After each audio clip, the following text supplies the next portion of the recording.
వ్యవస్థల్ని బలోపేతం చేశాను, నన్ను సన్మానించాల్సింది పోయి విమర్శిస్తున్నారని చెప్పాడు. నిన్నటికి నిన్న ఆయన సెల్ఫ్ సర్టిఫికేట్ ఇచ్చుకున్నాడు. బాబు ఫోన్లు ఆపేయమ్మా ప్లీజ్, ఆ ఫోన్ మాట్లాడాను, ఆపేయండి కొంచెం. నా అంత మంచోడు ఈ రాష్ట్రంలోనే లేడు అనేటువంటిది సెల్ఫ్ సర్టిఫికేట్ ఇచ్చుకున్నాడు. తన వారసత్వం గురించి చెప్పుకున్నాడు. రాజారెడ్డి గారి దగ్గర నుంచి బాబాయ్ వరకు చనిపోయినప్పుడు చంద్రబాబు నాయుడు గారు అధికారంలో ఉన్నాడు అంటే ఆయనే కారణం అన్నట్టు చెప్పేటువంటి ప్రయత్నం చేశాడు. అంటే బాబాయ్ హత్య కేసులో ఏం జరిగింది అని ఈ రాష్ట్రంలో నిక్కరేసుకున్న కుర్రాడిని కూడా అడిగితే చెప్పేటువంటి పరిస్థితులు ఉన్నాయి. అట్లాంటి వాటిల్లో కూడా మీరు అసత్యాలని చెప్పేటువంటి ప్రయత్నం చేయడం అనేటువంటిది జీర్ణించుకోలేకపోతున్నారు. ఒక రెండు ముక్కలు. రాష్ట్ర రాజకీయాల్లో ఫ్యాక్షనిజం మొదలైంది వైఎస్ కుటుంబంతో.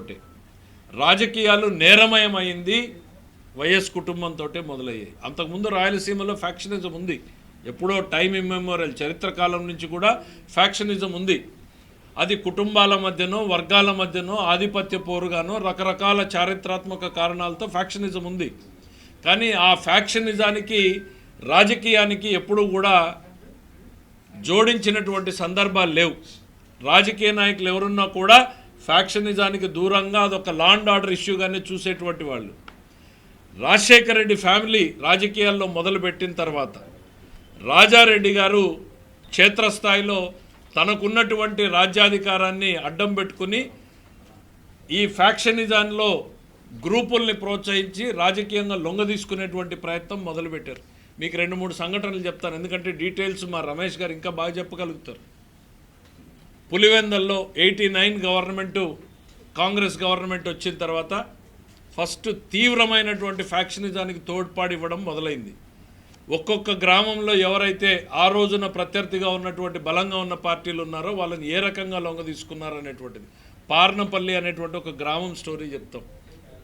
పార్నపల్లి అనే విలేజ్లో తెలుగుదేశం పార్టీకి భారీ మెజారిటీ వచ్చింది అనేటువంటి చూసి పులివెందల నియోజకవర్గం రాజారెడ్డి గారు ఆ ఊర్లో క్యాంప్ వేసి కూర్చుని ఆ ఊర్లో ఉన్నటువంటి తెలుగుదేశం పార్టీ నాయకుల్ని చిన్న కేసు పెట్టి జైల్లోకి పంపించి ఒక కంప్రెసర్ తీసుకొచ్చి 2 కంప్రెసర్లు 3 కంప్రెసర్లు తీసుకొచ్చి ఇంటి పునాదులకు డ్రిల్ చేశారు. ఈ మోడర్న్ డేలో ఎవడు చూసున్నాడు, ఈ సమాజంలో ఈ ఆంధ్రప్రదేశ్ రాష్ట్రంలో జరిగింది. ఇంటి పునాదులకు డ్రిల్ చేసి డైనమైట్లను పెట్టారు. ఈ సంఘటన జరుగుతున్నంతసేపు ఊర్లో పోలీసులు ఉన్నారు. ఒక ఎస్ఐ 10 మంది పోలీసులు ఉంటే వాళ్ళను ఒక గదిలోకేసి బంధించారు. స్వయంగా ఆ రోజు రాజారెడ్డి గారు ఆ గ్రామంలో ఉన్నారు. ఆ డైనమైట్లు పెట్టి ఆ ఇంటిని పేలిస్తే ఆ ఇంట్లో పశుపక్షాదులన్నీ కూడా లోపలే ఉండి పేలిపోయినటువంటి సంఘటనలు. 2000 మంది ఆ ఊరి మీద దాడికి పోయారు. మీరు మహిళల పట్ల మీరు ప్రవర్తించినటువంటి తీరు ఈ రోజు కూడా ప్రజలు మర్చిపోలేదు. ఒక ఇంటిని డైనమైట్లు పెట్టి పేల్చేసి ఎంతటి భయానక వాతావరణాన్ని మీరు కల్పించారు అనేటువంటిది ఈరోజు సమాజానికి తెలీదు. మరి అట్లనే పెద్దకూడాల గ్రామంలో కృష్ణారెడ్డి అనేటువంటి లీడర్ ఉండేవాడు.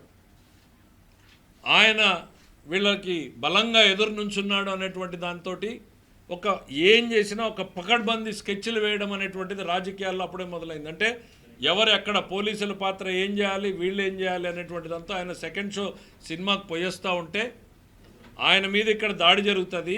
అదే టైంలో హైదరాబాద్లో ఉన్న రాజశేఖర రెడ్డి గారు ఓ అధికారితో గొడవ పెట్టుకుంటాడు. నేను హైదరాబాద్లో ఉన్నాను అని ప్రూవ్ చేసుకోవడానికి, ఎలిబి సృష్టించుకోవడానికి. అంటే రాజకీయంలో హింసని కొత్త పుంతలు తొక్కించినటువంటి ఫ్యామిలీ మీది. హైదరాబాద్లో ఒక అధికారితో గొడవ పెట్టుకుని రాజశేఖర రెడ్డి గారు హైదరాబాద్లో ఉన్నారని ఎలిబి చేసుకుంటారు. అదే టైంకి ఇక్కడ ఒక ఇంపార్టెంట్ లీడర్ మర్డర్ జరుగుతుంది. పెదకూడాల కృష్ణారెడ్డి గారి మర్డర్ ఆ రోజున ఒక చర్చనీయాంశమైంది రాయలసీమ ప్రాంతంలో. మళ్ళీ పాపాయపల్లి రఘురామరెడ్డి అని ఉండేవాడు, సింగిల్ విండో ప్రెసిడెంట్, ఎట్లా చేశారు అనేటువంటిది కూడా చర్చ. ఇది ఒక లింగాల మండలంలో 3 టాప్ లీడర్స్ని ఎట్లా సరెండర్ చేసుకున్నారు మీరు అనేటువంటిది. ఇట్లా చెప్పుకుంటూ పోతే పదుల సంఖ్యలో ఈరోజు వాళ్ళ సంఘటనలు ఉన్నాయి. జగన్మోహన్ రెడ్డి గారు వచ్చి మాది స్వాతంత్ర సమరయోధులు అనే కుటుంబం అని చెప్పినా చెప్తాడేమో రేపు పొద్దున తరానికి. కాబట్టి వాస్తవాల్ని ప్రజల ముందు పెట్టాల్సినటువంటి అవసరం ఉంది అని తెలుగుదేశం పార్టీ గుర్తించింది. పులివెందల సంఘటనలు, పులివెందల ఘటనలన్నింటి మీద కూడా ఒక పుస్తకాన్ని వెలువర్చాలనేటువంటి ఆలోచన తెలుగుదేశం పార్టీ చేస్తూ ఉంది. రాజశేఖర రెడ్డి ముందు రాజకీయాలు ఎట్లా ఉన్నాయి, వైఎస్ కుటుంబం ముందు, తర్వాత నేరమయం ఎట్లా అయినాయి అనేటువంటి దాన్ని, రాజకీయాల్ని నేరమయం చేసిందే మీరు. ఆ వృత్తి వదులుచుకోవడానికి 30 సంవత్సరాలు ఈ రాష్ట్రానికి పట్టింది. చంద్రబాబు నాయుడు అధికారంలోకి వస్తే ఏ పార్టీ అని చూడకుండా ఫ్యాక్షనిజాన్ని కంట్రోల్ చేసినటువంటి వ్యక్తి చంద్రబాబు నాయుడు గారు. ఒకవైపు లేని ఫ్యాక్షనిజాన్ని రాజకీయానికి జోడించి రాజకీయ పునాదుల్ని నిర్మించుకున్నటువంటిది మీ కుటుంబం.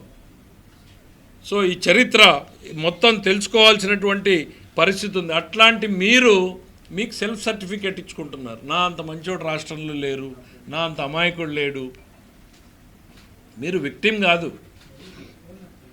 మీరు మీరు మీరు బాధితుడు కాదు, మీరు ముద్దాయిలు, మీరు నిందితులు.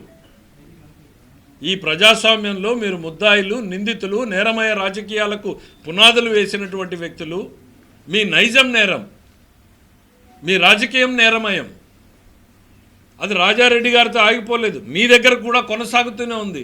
రప్ప నరుకుతామంటే వాడిని పిలిచి ఫోటో తీసుకుంటారు. వేట కొడవలతో మేకని బలించి వేడి రక్తంతో రక్తాభిషేకం చేసుకుంటే వాటిని ప్రోత్సహిస్తారు. కారు కింద నిమ్మకాయలాగా తల కార్యకర్తల్ని నలుగుతూ ఉంటే నిర్లక్ష్యంగా చూస్తూ ముందుకెళ్ళిపోగలిగినటువంటి నైజం మీది. అధికారమే పరమావధి, తనామనా లేదు, తల్లి చెల్లి లేదు. సొంత పార్టీ కార్యకర్త కారు కింద నలిగిపోయినా పట్టించుకునేటువంటి పరిస్థితి లేదు. అది ఇంకా చెప్తూ పోతే డాక్టర్ సుధాకర్ నుంచి సుబ్రహ్మణ్యం వరకు, బాబాయ్ హత్య వరకు. ఇవాళ గొడ్డలి అని అంటేనే మీకు ఉలికిపాటు పడుతూ ఉన్నారు.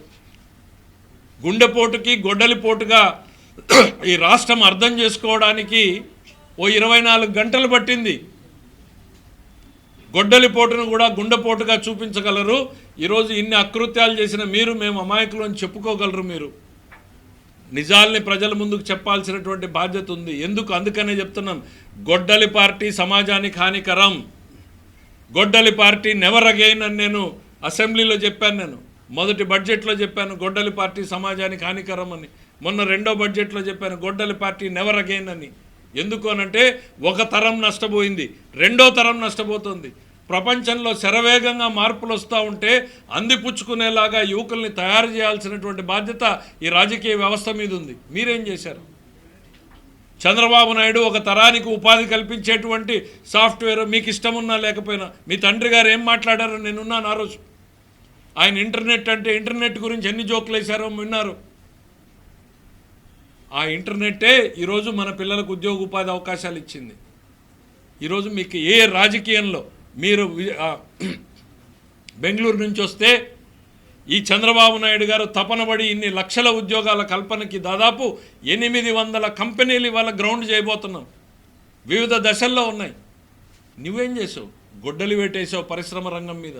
ఉన్న పరిశ్రమల్ని తరిమేసావు. పోలవరం డయాఫ్రమ్ వాళ్ళు పోయేలాగా గొడ్డలి వేటేసావు. ఎన్నికల వ్యవస్థ మీద గొడ్డలు వేటేశావు. ప్రతి వ్యవస్థ మీద గొడ్డలు వేటేశావు. లా అండ్ ఆర్డర్ని పనిచేయకుండా గొడ్డలు వేటేశావు.